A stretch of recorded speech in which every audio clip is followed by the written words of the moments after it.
Hello, summer school students. We're going to be talking about the 7 habits of highly effective teens again. This time, please pause the video now if you have not read the pages 11 through 46 of the text of the new book that I just dropped off to you guys.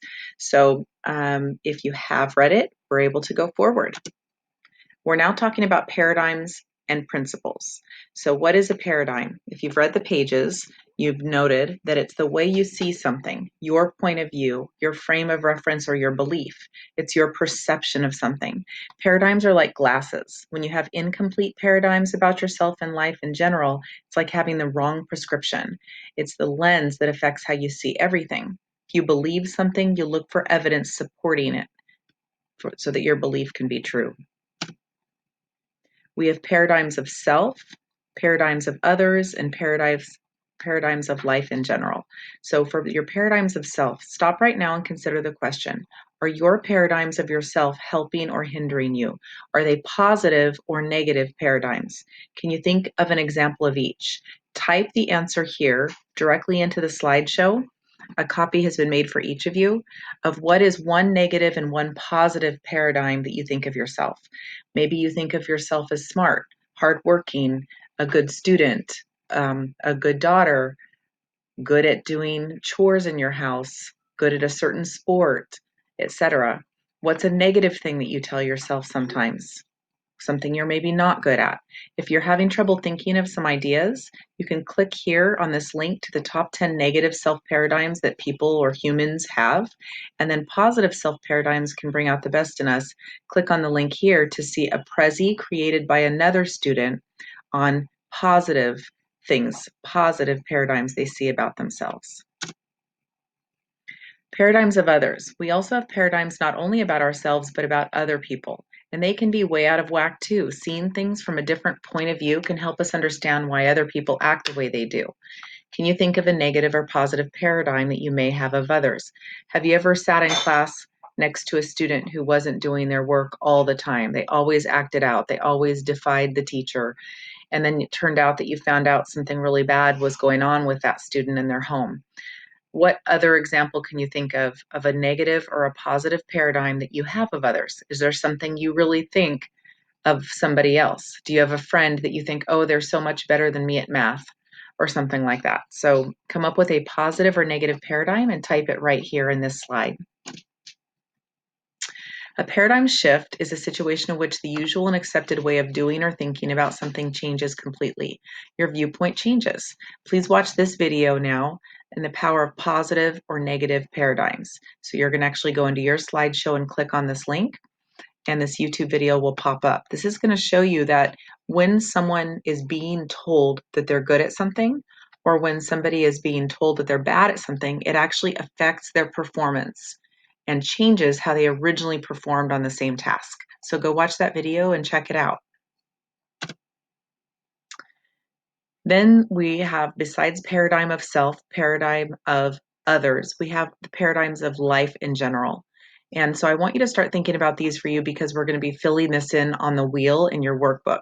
What is the driving force in my life? What is the thing that makes you go, that makes you who you are, etc.? Type an answer here. What do you spend most of your time thinking about? Who or what are my obsessions? So obviously my answers as a teacher and an adult are going to be much different than yours. But so the driving force in my life, definitely part of it is my career, being able to teach students. What do I spend most of my time thinking about?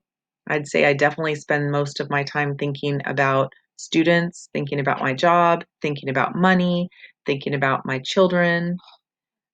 What or who are your obsessions? Probably my children. So you guys are going to think more in terms of what is the driving force in your life of a teenager and what you spend most of your time thinking about. Maybe right now the answer to this is that you're thinking mostly about friends or about video games or about a certain sport. I don't know. So it's whatever you're currently thinking about. Type those things in here.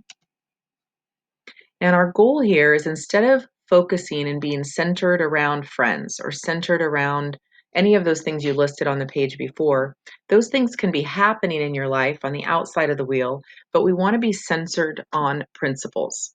Principles are values that are a guide for our behavior. Being principle-centered leads us to success. Here's an example, and literally these are just examples. There are so many more. You could go type in principles into Google and a whole bunch more will pop up. But so just looking at this brief list here, do any of these stand out as the most important things to you? Is hardworking or work ethic one of the most important things to you? Is helping others one of the most important things to you? Is having fun one of the most important things to you? Having a sense of humor, loyalty, happiness. What of things on this list are the most important to you? Or look up other principles online. And these main principles are the values that you hold the most important to live your life by. This is what we want to be principle centered in our focus in all of our goals. And then all those surrounding things can go on the wheel of the things that we're obsessed with and really like to think about. But they always should lead us back here to these principles to keep us on track. It takes faith to live by principles, especially when you see people close to you that get ahead by lying, cheating, manipulating, serving only themselves. What you don't see, however, is that breaking principles always catches up to them in the end. So now you're going to go fill out the workbook pages. And one of the pages has that little wheel. So if you take a quick look at your workbook pages, first it's going to ask you some general questions about paradigms and principles. It's going to say, for example, what's the kind of music you like? Describe that music to a friend, a family member, a teacher. What do they think about your taste in music? Did your paradigm change after listening to the paradigm of others? So if you told somebody that you liked country music and somebody went, "Oh my God, you like country?" Does that change the way you think about that kind of music? Or are you able to say, "No, I really just like this kind of music. I'm not going to change just because of what you think." It then asks you a picture here, what you see in the picture. And then when you flip the page and the picture changes, it asks you just to think about that with a little bit more of the picture, did it really change what you thought about the image? Finally, at the bottom is your wheel. On the outside of the wheel is going to be things that you tend to spend most of your time on. Can be where you list all those items that we were writing out in the slides. And then list other important principles. So now once you can go back to that slide and look at the list of principles or look one up on your own. What principles are important to you and why are these principles important to you?